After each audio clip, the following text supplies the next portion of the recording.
Salut, c'est Colombe Henrion. Bienvenue sur Sanitaire, le podcast du dispositif en partenariat One Health Océan Indien du CIRAD, en partenariat avec l'Agence régionale de la santé et l'association Les Petits Débrouillards de La Réunion. Dans ce podcast, vous en apprendrez plus sur One Health, une seule santé, l'interdépendance entre la santé humaine, animale et environnementale.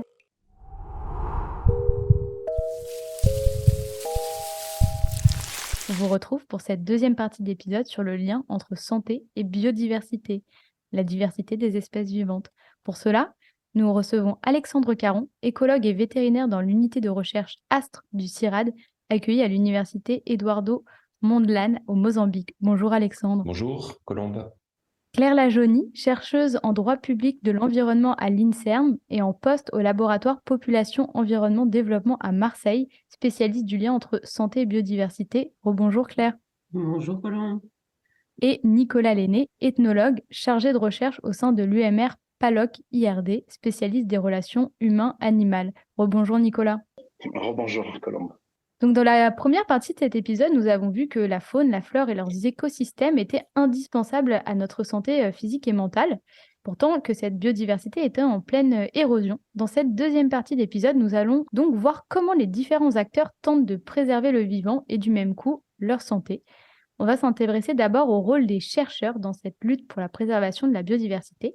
Claire Lajonie et Alexandre Caron, vous travaillez tous les deux sur le rapport biodiversité et pandémie pour le groupe Eclipse, visant à aider gouvernements, institutions, entreprises et ONG à prendre des décisions en matière de biodiversité en Europe. Pouvez-vous nous en dire plus, Alexandre Caron ? Alors, le groupe auquel on participe avec Claire sur les relations entre biodiversité et santé a pour objectif de faire un peu un état des lieux sur ce qu'on sait et ce qu'on ne sait pas, et sur ce que recommandent les grandes institutions internationales, les gouvernements.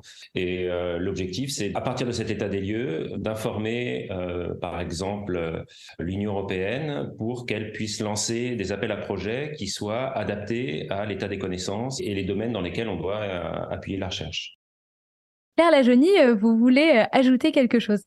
Oui, sur Eclipse, ce qui me semble important, comme l'a dit Alexandre, l'idée du dialogue entre science et politique, c'est ce qui est le plus délicat à relayer auprès des décideurs publics, c'est la question de l'incertitude scientifique.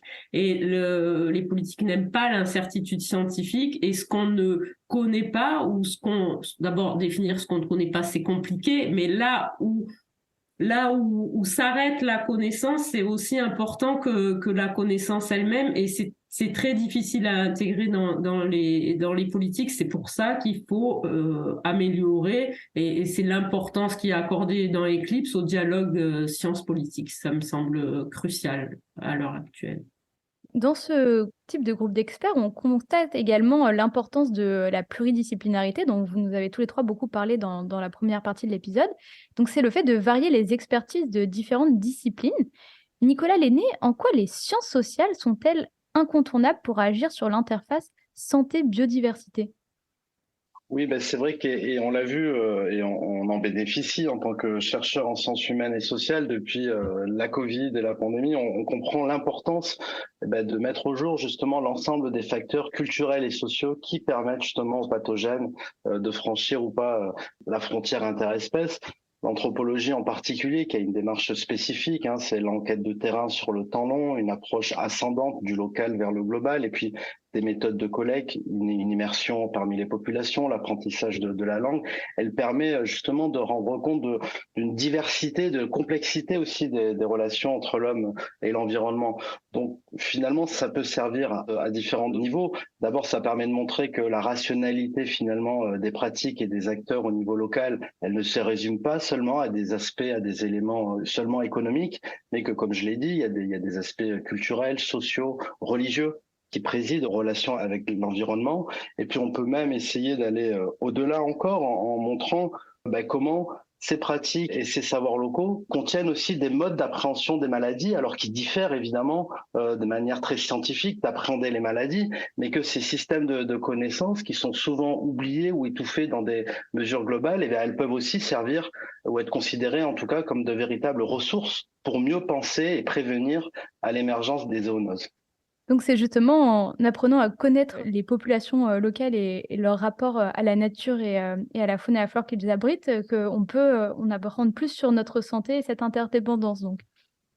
Effectivement, en particulier en matière de santé, chaque contexte a ses spécificités. Et c'est-à-dire qu'on voit bien que des mesures décidées à un niveau d'échelle supralocale, elles ne s'adaptent pas de la même manière dans tous les contextes. On pourrait ainsi dire que à chaque contexte, sa solution. Et donc, il y a vraiment une nécessité justement de bien comprendre le contexte local afin de prôner les mesures les mieux adaptées ou les mieux à même aussi d'être acceptées par les populations. Merci Nicolas. Claire, vous travaillez pour le projet One Health en pratique en Asie du Sud-Est. Pouvez-vous nous en dire quelques mots? Ce groupe permet-il un travail interdisciplinaire justement? Alors, c'est un gros projet qui associe différents organismes de recherche français, mais aussi différents partenaires des pays de l'Asie du Sud-Est, de l'ASEAN. Et l'intérêt dans ce projet, c'est d'avoir des petits projets qui sont des projets de mise en pratique. Et je peux parler de l'un d'eux puisque c'est un des projets sur lequel je travaille, qui est sur le commerce légal et illégal de la faune sauvage. Et l'intérêt, c'est de voir en fait ce qui se passe en pratique, puisque on sait que l'Asie du Sud-Est est j'allais dire un hub parce que c'est ce qui me vient à l'esprit, mais je cherchais un terme français, de commerce de la faune sauvage et même de transit de la faune sauvage, que ce soit légal et illégal. Et on se rend compte que la frontière entre le légal et l'illégal n'est pas si évidente que ça dépend des législations. Il peut y avoir des manquements à la législation dans lesquels les filières en fait qui vendent la faune sauvage s'insèrent, hein, c'est des gens qui sont très malins, donc qui trouvent toujours. Pardon, mais du coup, est-ce que vous auriez des exemples à nous donner justement? Oui, il y a l'exemple. Moi, je trouve très intéressant, c'est que Interpol en Asie du Sud-Est s'est chargé en fait de la criminalité environnementale et notamment de commerce illégal de la faune sauvage, au même titre que le commerce de drogue, et que on peut se rendre compte comme ça que ce sont les mêmes en fait qui pratiquent le commerce de la drogue en grande quantité contre ce commerce qui nuit grandement à la biodiversité. Mais ce qui est pour moi intéressant, c'est que ça permet aussi de sensibiliser les citoyens à la perte de biodiversité liée à ce commerce-là et proposer des solutions pratiques qui viennent du terrain. Qu'en est-il de la gouvernance nationale et internationale? Est-ce que malgré des groupes comme Eclipse qu'on a mentionné plus tôt, vous percevez toujours un décalage entre recherche et politique publique? C'est pour ça que ce qu'ont dit Alexandre et Nicolas, de partir aussi des exemples locaux, me semble capital pour pas avoir une réglementation des politiques publiques qui soit hors sol. Et c'est un peu ce qu'on voit, c'est-à-dire à force d'édicter des politiques qui sont génériques et qui pourrait s'appliquer à tous les contextes, on en vient à quelque chose qui ne peut être pratiqué nulle part. C'est l'intérêt de la réglementation internationale. Elle est critiquée parce que désarticulée parfois, mais par exemple pour ce qui concerne la Convention sur la biodiversité, c'est l'édiction de grands principes qui doivent trouver leur traduction dans la législation et les politiques publiques nationales et locales. C'est là qu'on prend vraiment en compte des contextes et des écosystèmes particuliers. On en revient un petit peu à ce que Nicolas Lenné nous disait tout à l'heure sur l'importance de recontextualiser et donc l'importance des sciences sociales. Alors maintenant, j'aimerais vous faire écouter à tous les trois une archive de 1994 sur les espèces menacées et la Convention de Rio.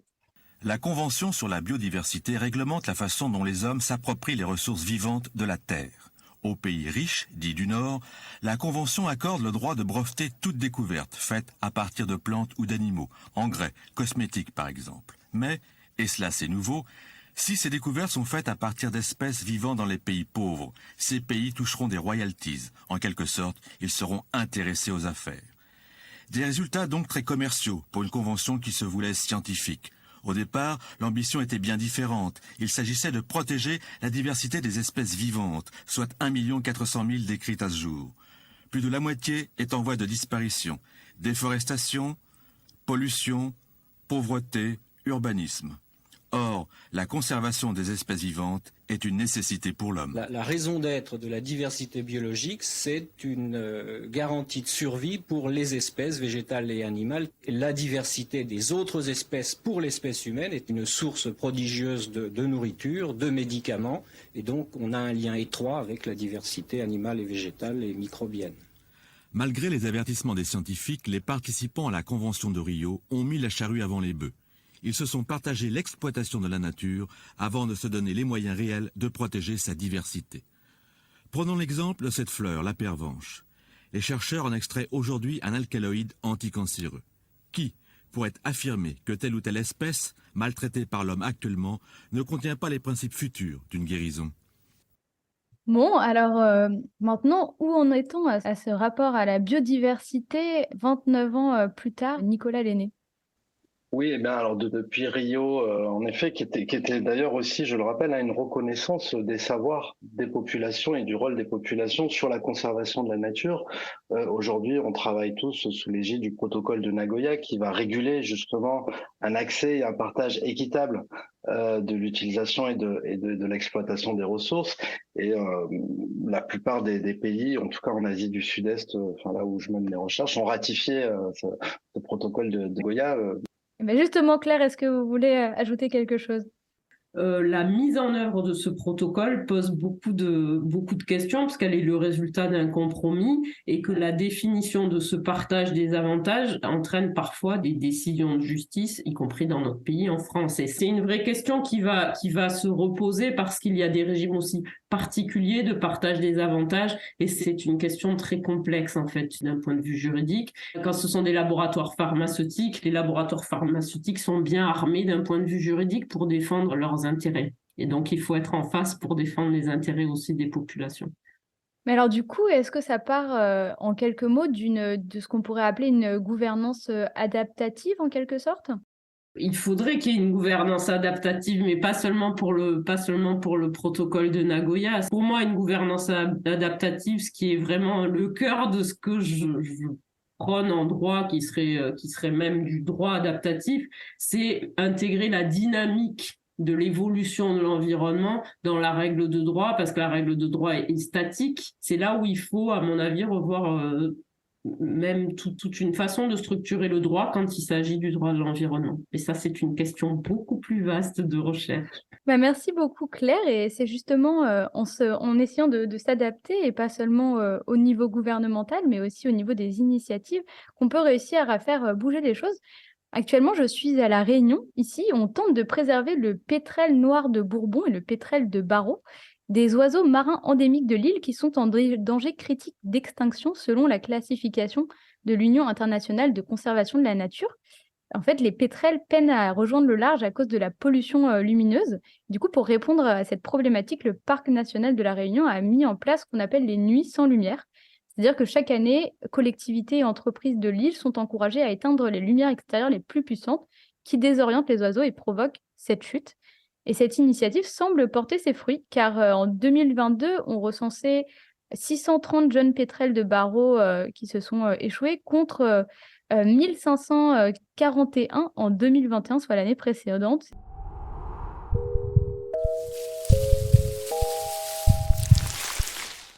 Donc ainsi, on se rend compte que les initiatives locales, et pour aller plus loin, la prise en compte des populations locales est quand même très importante pour faire le lien entre santé et biodiversité.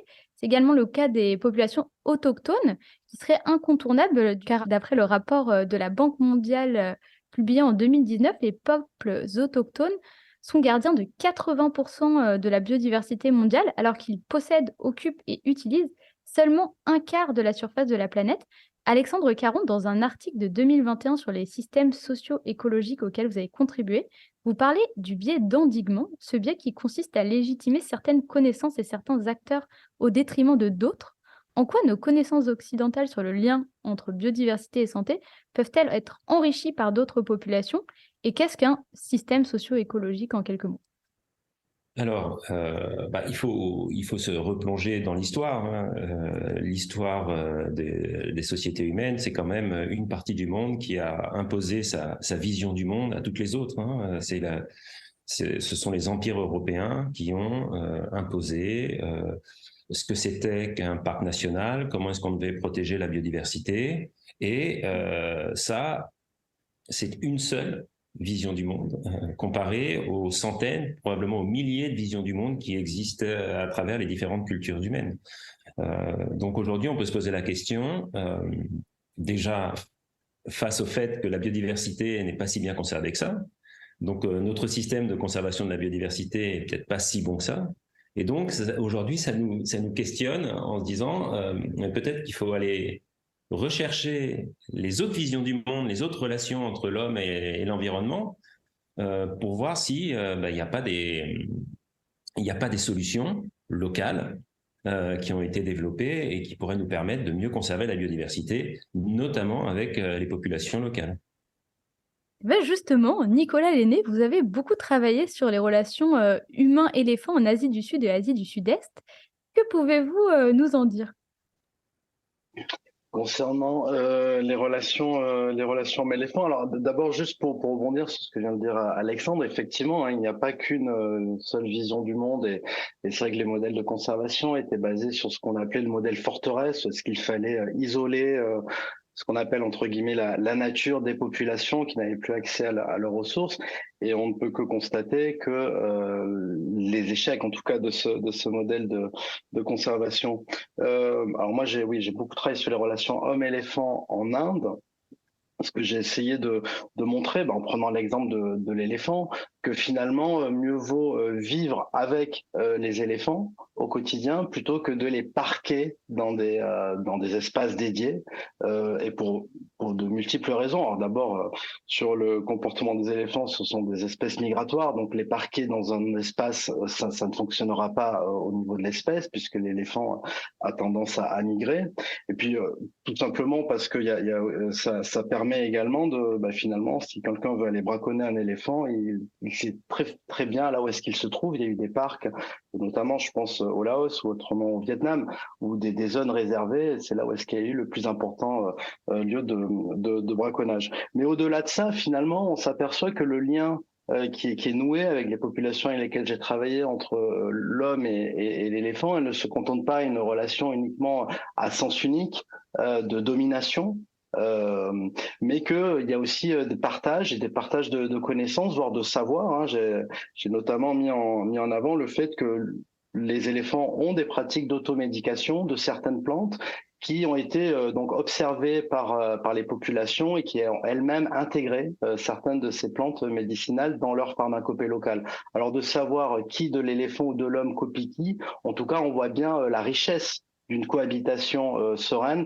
plutôt qu'une séparation et qu'une distinction en tout cas entre les espaces des hommes et des éléphants et des animaux en général. Oui, c'est ça. J'ai vu dans vos enquêtes qu'on vous a souvent dit que la forêt était l'équivalent d'une pharmacie pour éléphants et qu'on les laissait, dans certains cas, aller s'auto-soigner. Effectivement, alors évidemment, ce n'est pas pour toutes les affections, évidemment, mais lorsqu'un cornac, par exemple, s'aperçoit que son éléphant est un petit peu amaigri ou qu'il a un petit peu perdu d'appétit, spontanément, il va le laisser tout simplement vaquer dans les forêts environnantes au village pour justement, vaut mieux qu'on le laisse aller chercher lui-même des racines, des essences de plantes ou des écorces d'arbres, et puis il reviendra en bonne santé. Et peut-on s'inspirer de ces connaissances pour les adapter à notre santé en tant qu'être humain? Je pense que là, c'est l'histoire de la médecine moderne, c'est largement inspiré, et encore aujourd'hui, des procédés médicamenteux dans certaines plantes pour fabriquer des médicaments. Ça a été très très bien dit dans l'extrait que vous nous avez passé. Maintenant, il faut effectivement rendre justice aux populations qui utilisent ces plantes et ces essences qu'ils ont intégrées dans leurs systèmes locaux et qu'il y ait une forme de restitution, d'accès, de partage équitable en tout cas, s'il y a exploitation de la ressource, ce qui n'est pas encore tout à fait le cas, comme l'a rappelé Claire justement. Il y a encore beaucoup à faire concernant la mise en place de Nagoya au nord comme au sud. En tout cas, je trouve ça très intéressant que vous mettiez en avant le fait que les populations d'Inde et du Laos ont décidé de vivre avec les éléphants au lieu de les cloisonner, parce que Alexandre, vous l'avez aussi dit, il y a beaucoup cette idée de cloisonnement en fait dans la protection de la biodiversité, alors que comme vous l'avez tous les trois dit dans la partie 1, la diversité, elle est mouvante et dynamique, donc de la cloisonner, ça semble un petit peu restreint et repenser cette manière de voir les choses peut être assez intéressante.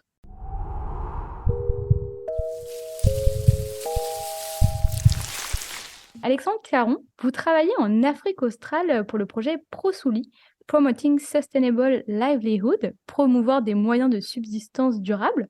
Ce projet tente d'allier conservation de la biodiversité et activité humaine dans ce qui est caractérisé de zones de conservation transfrontalières. Est-ce que vous pouvez nous parler un peu de ce projet et nous expliquer les enjeux auxquels vous faites face? Oui, alors dans le cadre de ce projet, on parle plus de santé des écosystèmes. Alors c'est des écosystèmes dans lesquels il y a des hommes ou un impact humain, des activités humaines, un peu comme partout dans le monde. C'est pour ça qu'on parle de socio-écosystèmes. Donc on a travaillé dans 4 socio-écosystèmes différents, au Botswana, dans le delta de l'Okavango, 2 au Zimbabwe, autour des parcs. C'est toujours des communautés qui vivent autour d'aires protégées, et puis une dernière communauté au Mozambique. Et notre objectif, c'était de dire que pour conserver la biodiversité ne pouvait pas se faire aux dépens des gens qui vivaient au contact et avec cette biodiversité ou avec cet environnement. Et donc, au lieu de faire comme la plupart des projets qui s'adressent aux populations locales en leur disant on veut conserver la biodiversité, faites des actions en faveur de la biodiversité, vous verrez, c'est bon pour vous. On a décidé de prendre une autre perspective en disant bonjour, ce projet est là pour vous aider. Qu'est-ce que vous voulez de votre futur dans l'habitat, dans le socio-écosystème dans lequel vous vivez, et comment est-ce qu'on peut vous aider? Et donc, à travers des approches d'anticipation, donc de visualisation des futurs, de participation, on a essayé, avec les acteurs locaux, de les laisser choisir le type d'activité que pouvait être mise en place à travers le projet. Oui, tout ce que vous dites, ça me fait beaucoup penser à la notion de colonialisme vert dont on a pu un petit peu entendre parler, justement le fait de privilégier la biodiversité sans prendre en compte, vous le disiez un petit peu tout à l'heure, les personnes qui vivent dans les zones protégées ou qui ont besoin des ressources de ces zones protégées. Et est-ce que vous auriez en quelques mots un exemple de ce qui aurait abouti dans un des projets de ProSouli? Oui, alors je peux parler des activités qui ont été sélectionnées par les acteurs locaux, par les villageois, dans le cadre du projet. Alors ce qui est intéressant, c'est que ce sont des activités qui ne sont absolument pas liées à la conservation de la biodiversité, alors qu'en général, les projets qui sont mis en place essayent toujours de lier conservation et mode de vie locaux. Donc ce sont des activités notamment autour de l'agriculture, donc de façon assez classique, des points d'eau, des petits plans d'irrigation, mieux traiter le bétail contre les maladies attiques, par exemple, grâce à des bains d'étiqueurs, etc. Donc des petits Pardon, qu'est-ce que des bains d'étiqueurs? Les bains d'étiqueurs, ce sont des piscines à vaches, en fait, où on les immerse plusieurs fois par mois en fonction des saisons, ou une fois tous les mois. Et en fait, les piscines contiennent une molécule qui permet de tuer les tiques qui sont sur les vaches. Et les tiques transmettent beaucoup de maladies dans cette zone-là qui tuent les vaches. Et donc, c'est une activité de contrôle de la santé animale très importante pour les éleveurs. Donc nous venons de voir le rôle de la recherche, des pouvoirs publics, des initiatives locales et même des animaux. Maintenant, qu'est-ce que chacun et chacune de nous peut faire au quotidien pour tenter de préserver la biodiversité et du même coup sa santé, Claire Lajonie? Il me semble que ce qui a été flagrant dans la pandémie et ce qui a sauté aux yeux de tout le monde, c'est que à la fois quand tout a été arrêté, on s'est rendu compte de la nature qui reprenait un peu le dessus, à savoir même en ville, les oiseaux qu'on n'entendait plus parce qu'il y avait des voitures, des choses comme ça, et peut-être essayer de se renseigner pour savoir ce qu'on peut faire dans son quotidien. Et ce qu'on peut faire aussi, c'est par contre montrer en tant que citoyen la volonté qu'on a de faire que les gouvernements aient une réaction face à la perte de biodiversité. Là, je pense que les groupements ou les actions qui ont été... Par exemple, l'Agence française de biodiversité avait lancé une plateforme numérique là, après la pandémie qui disait « Exprimez-vous ».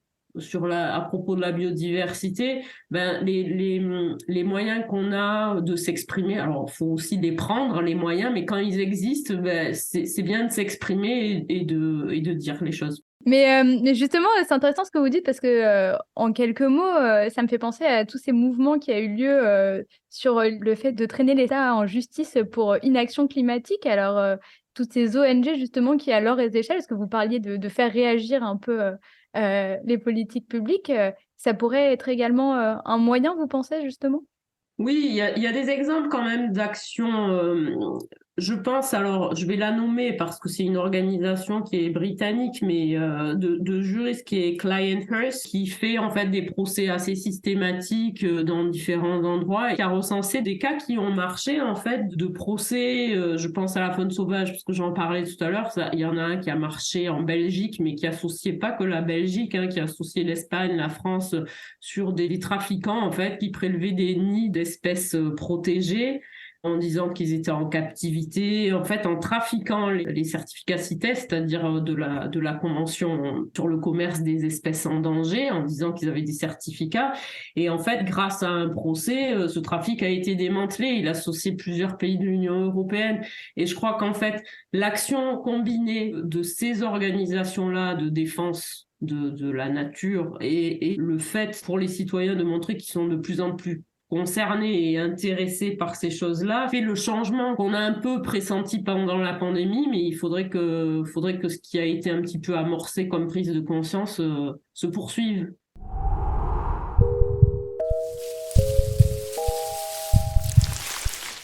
Avant de finir, est-ce que Alexandre ou Nicolas, vous auriez des conseils pour les auditeurs et auditrices qui nous écoutent pour justement agir positivement sur la préservation de la biodiversité et du coup, par le même coup, sur leur santé?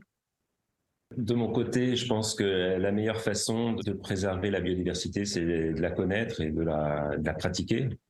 J'ai grandi à Paris, je sais ce que c'est que d'être un peu déconnecté de la nature. Il faut qu'on arrive à se reconnecter à cette nature. Et c'est bon pour nous, donc c'est bon pour notre santé, c'est bon pour la santé de la nature aussi, c'est bon pour la santé de l'environnement. Je pense que ça fait un peu ésotérique comme conseil, mais je pense que ça fait partie de la solution. Je rebondis, j'abonde vraiment dans ce sens. Plus on a un lien tôt, jeune avec des éléments de nature ou de l'environnement, mieux on sera à même de la connaître, de comprendre et donc aussi d'être enclin à la protéger et à la préserver. Ça rejoint aussi ce qu'on avait dit dans l'autre épisode sur l'érosion de la biodiversité. Elle fait qu'aujourd'hui, on perd les savoirs et les connaissances sur cette biodiversité. Je parle pas au nord dans nos pays, mais au sud. C'est intéressant de voir comment les jeunes enfants dans différents pays sont capables ou pas de nommer tout simplement les fleurs, les plantes autour de leur environnement. Et puis alors, pour nous rapprocher de nous, effectivement, il y a des initiatives, ne serait-ce que des jardins partagés ou des jardins publics. Et je pense notamment aux travaux d'Anne-Caroline Prévost au Muséum, qui a montré l'importance multiple et en termes de santé et de bien-être, mais aussi justement d'être plus enclin ensuite une corrélation pour protéger justement la biodiversité. Donc c'est exactement ça, c'est une sensibilisation au monde qui nous entoure. Mieux connaître pour mieux préserver alors. Et justement, ce que vous disiez sur le fait de mettre les enfants dans la nature, j'avais beaucoup lu sur l'impact que ça avait à plein de niveaux et justement sur des troubles comme les troubles d'hyperactivité ou tout ce qui était lié à l'hypertension, les troubles cardiovasculaires et également sur le système immunitaire. Donc, c'est vrai que cette nature, elle aurait plein de bienfaits. Ben, merci à tous les trois. L'épisode touche à sa fin. Avant de nous quitter, est-ce que vous avez quelque chose à ajouter? Oui, j'aimerais juste, je vais rajouter une chose. Aujourd'hui, nos sociétés, notre société globale est malade. C'est clair, cette crise climatique, cette crise environnementale. Et la nature, quand même, elle nous dit que le modèle qu'on a choisi, qui est un peu un modèle d'optimisation, on essaye de toujours faire au mieux. Le modèle capitaliste, c'est essayer de toujours faire faire le maximum de profit, etc. La nature nous dit qu'en fait, un des fondements de quelque chose qui fonctionne, c'est sa résilience. Et donc, c'est pas de chercher l'optimisation, mais plutôt d'aller vers la résilience et que pour aller d'un point à un autre, le mieux, c'est peut-être pas le chemin le plus court, mais c'est d'avoir 3 ou 4 chemins possibles pour y aller. Et donc, voilà, je pense qu'aussi, se reconnecter à la nature, c'est aussi repartir sur des principes un peu fondamentaux comme ça, qui peuvent peut-être nous indiquer des voies pour sortir des crises dans lesquelles on est.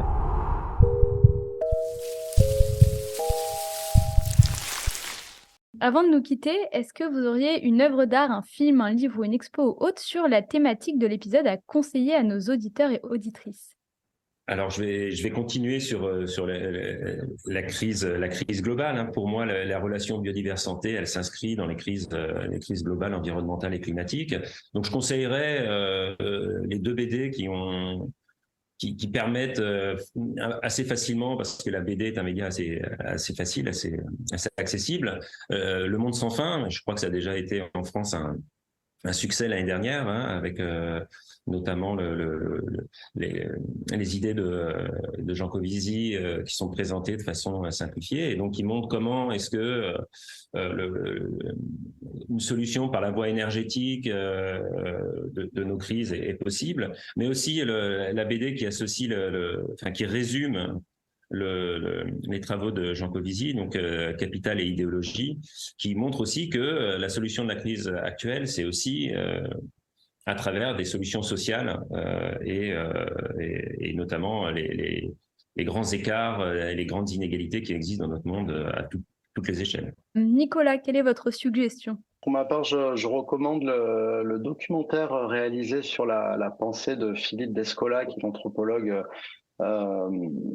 de la nature, et qui a montré comment la distinction entre nature et culture n'est pas quelque chose d'universel, n'est pas quelque chose d'anthropologique, mais qu'il y a bien différentes manières de tisser des liens avec l'environnement. Et ce documentaire, il retrace justement le cheminement de sa pensée depuis ses premiers terrains en Amazonie chez les Achuar, où justement les animaux sont considérés comme des beaux-frères ou des belles-sœurs de la population, jusqu'à le documentaire propose une réflexion sur les mouvements alors un peu plus radicaux, sur notamment les ZAD en France, donc c'est aussi l'anthropologie du proche, et de montrer qu'au-delà des aspects purement radicaux, en particulier à Notre-Dame-des-Landes, dans ces lieux contestataires se déploient aussi de nouvelles compositions, de nouvelles manières de composer donc et de faire monde avec l'environnement. Je rappelle le titre, Composer les mondes.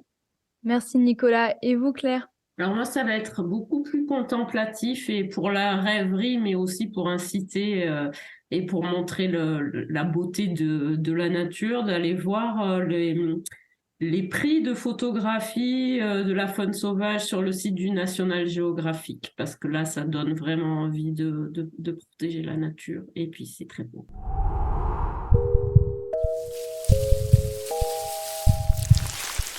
Merci à Alexandre Caron, Claire Lajonie et Nicolas Lenné de nous avoir éclairés sur le lien entre santé et biodiversité.